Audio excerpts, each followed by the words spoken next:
Good afternoon, everyone. Welcome to the life vlog.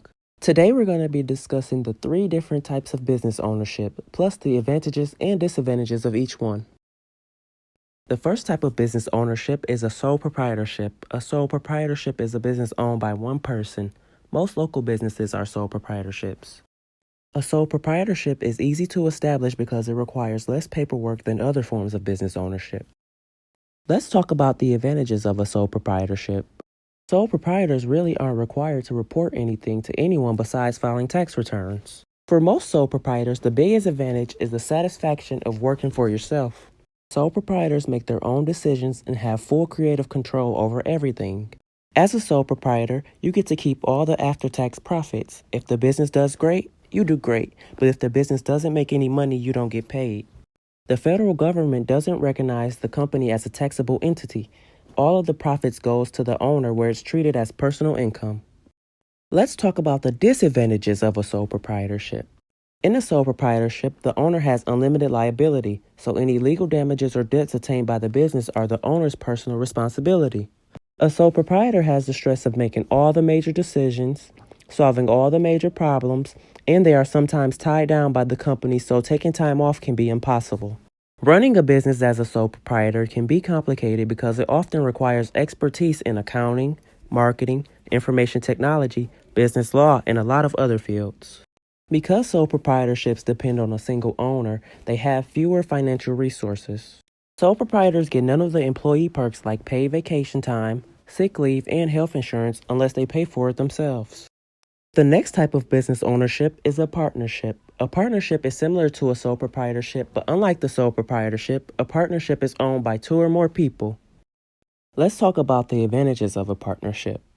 Establishing a partnership is easy. You and your partners basically just say you're in business together and apply for the necessary business licenses. The main reason to start a partnership is to increase the amount of money you have to open and operate the business. A financial advantage in partnerships is the opportunity to share costs, so partners share the cost for rent, utilities, staff, and everything else. Income tax is straightforward for partnerships. Profit is split between the owners, and each owner treats their portion as personal income. Putting together the skills and experience of 2 or more professionals can help your business grow much faster than operating as a sole proprietor. By forming a partnership, you increase the chances that your business will last because new partners can enter the business to replace the ones who retire or pass away. Let's talk about the disadvantages of partnerships. All the owners in a partnership face the same unlimited liability as sole proprietors. When you have more people in charge, the chances of everyone bumping heads goes up, opposed to a sole proprietor where there is only one person in charge. Issues with expansion, succession, and termination can destroy partnerships if the owners don't have clear plans and expectations. The last type of business ownership is a corporation. A corporation is a legal entity that has the power to own property and conduct business. Corporations are distinct from any individual person, and it is owned by investors who purchase shares of stock. They are called the shareholders. Let's talk about the advantages of a corporation. The ability to raise capital by selling shares of stock to outside investors is the main reason corporations came into existence. The stock of publicly traded companies has a high degree of liquidity, which means investors can quickly convert their shares into cash by selling it. Liquidity also helps give corporations a long lifespan. A corporation itself has unlimited liability, but the shareholders who own the corporation face only limited liability. Basically, their only potential loss is only as great as the amount they've invested in the company. Let's talk about the disadvantages of a corporation.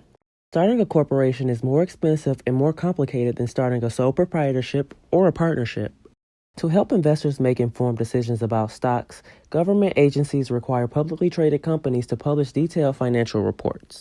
Top executives in a corporation have to devote a large amount of time and energy to meeting with shareholders, financial analysts, and the news media.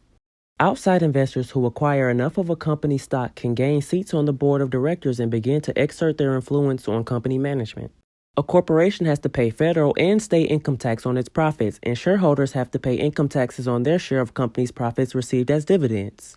Publicly held corporations release their financial results once every quarter, and if a company isn't showing any earnings growth, this could cause their stock price to decrease because investors are starting to sell their shares. Thanks for tuning in. Make sure you subscribe to our channel, like, and comment on our videos. And also, follow us on Instagram where we post daily motivational quotes.